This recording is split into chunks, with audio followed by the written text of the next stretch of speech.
ओम शांति। होली हंस में एक बार फिर से आपका स्वागत है, स्वागत है, स्वागत है। आज हम सुनते हैं एक कहानी। एक बार एक व्यक्ति अपने घर में हवन कराने के लिए तैयारी करने लगा और उसने बहुत सारी हवन सामग्री मंगाई और पूजा पाठ में जो जो चीज़ें लगती हैं वो सभी मंगाई और सभी रिश्तेदारों को आमंत्रित किया इस हवन में। और सभी बैठकर, बहुत रईस भी थे उसमें, कुछ हैं उनके रिश्तेदार और कुछ गरीब भी थे, और इस तरह से मतलब सब तरह के लोग आए और सब अपनी अपनी जगह पे पूजा स्थान पे बैठ गए। सबको एक एक प्लेट में हवन सामग्री दे दी गई और सभी हवन शुरू होने लगा। हवन में पंडित जी बैठे, उन्होंने मंत्र उच्चारण करने शुरू किए और हवन में बोलने लगे कि जब मैं स्वाहा बोलूं तो सभी लोग अपनी अपनी हवन सामग्री थोड़ी थोड़ी डालेंगे। अच्छा, ठीक है। और जैसे जैसे पंडित ने स्वाहा किया, सभी ने स्वाहा के उच्चारण के साथ ही थोड़ी थोड़ी हवन सामग्री डालनी शुरू की। अभी हवन आधा भी नहीं खत्म हुआ था कि जो हवन सामग्री डाल रहे थे लोग, उसकी जो मात्रा थी वो धीरे धीरे कम होने लगी। तो उन्होंने सोचा कि कहीं ऐसा ना हो हवन जो है खत्म हो जाए और हमारा जो है हवन सामग्री खत्म हो जाए और हवन पूरा ना हो पाए। ऐसा सोच के वो हवन कम डाल रहे थे, हवन सामग्री को उसमें कम डाल रहे थे। और जो मालिक थे, जो मतलब पूजा पाठ करवा रहे थे, उन्होंने भी, उनको घी डालने के लिए दिया गया था, तो उन्होंने भी घी थोड़ा थोड़ा बिल्कुल चम्मच से बिल्कुल बूंद बूंद टपकाना शुरू किया। ऐसा ना हो कहीं हवन जो है पूरा ना हो पाए और घी खत्म हो जाए। इस तरह से हर एक व्यक्ति के मन में यही विचार चल रहा था कि ऐसा ना हो कि हवन पूरा ना हो और हमारी सामग्री खत्म हो जाए। ऐसा सोच के वो बहुत ही कम कम डाल रहे थे। इस तरह से जब हवन समाप्त हुआ तो उनके सभी के पास इतना ज्यादा मात्रा में हवन सामग्री बची हुई थी। तो पंडित जी ने लास्ट में कहा कि आप लोगों के पास जितनी भी अब सामग्री बची है, घी आदि बचा है, वो सब एक साथ अब स्वाहा उच्चारण के साथ इसमें अंतिम आहुति देनी है।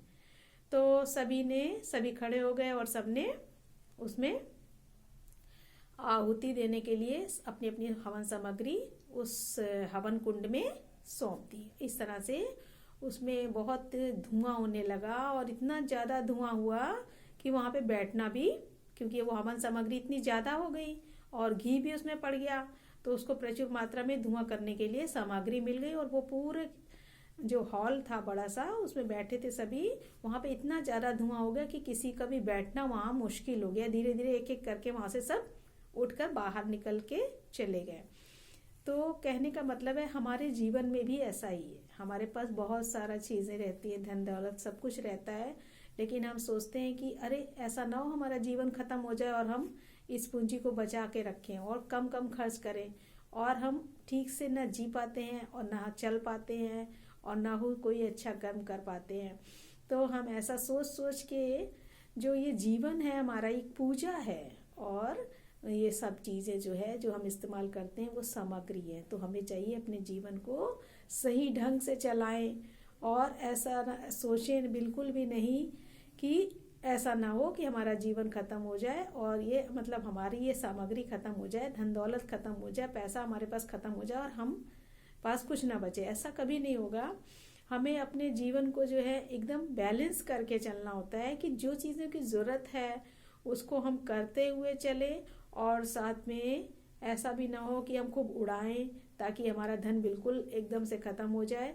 तो यही जीवन में यही इसी को मैनेजमेंट कहा जाता है कि हम अपने जीवन को बिल्कुल सुचारू रूप से चलाएं। इसी तरह से कर्मों की बात भी आ जाती है कि कर्म भी जो है, मनुष्य अच्छे कर्म करना नहीं चाहता है क्योंकि उसमें मेहनत करनी पड़ती है और हम मेहनत से जी चुराते रहते हैं कि हम मेहनत क्यों करें, हमें अपने कर्म से मतलब है। नहीं, हमें सबके लिए और सारे विश्व के लिए सोचना चाहिए। अपने कर्मों से और अपने विचारों से, अपने संकल्पों से इस दुनिया को बहुत सुंदर बनाने के हमेशा सहयोग करना चाहिए। और ये एक ऐसा समय चल रहा है जब स्वयं परमात्मा आकर हमें अपने संकल्पों से सृष्टि की रचना कर रहे हैं, और ऐसे समय में हम सभी को उस परमात्मा का सहयोगी बनना चाहिए और इस विश्व को आप देख रहे हैं किस तरह से इसमें गंदगी आती जा रही है और कमियां आती जा रही हैं और किस तरह से ये दूषित होता जा रहा है वायुमंडल।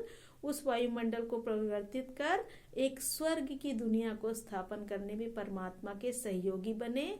और कहीं पे भी आप ब्रह्मा कुमारी आश्रम में जाएं, वहाँ पे 7 दिन का कोर्स करें और इस सहयोगी बनकर विश्व में परिवर्तन करने के सहयोगी बन अपना भाग्य जगाएं। क्योंकि जब भगवान का हम सहयोग करते हैं तो भगवान क्या हमें खाली हाथ दे देगा, वो हमें सदा भरपूर रखेगा। तो आइए आप भी इससे जुड़िए और अपना सौभाग्य जगाइए। अच्छा, ओम शांति।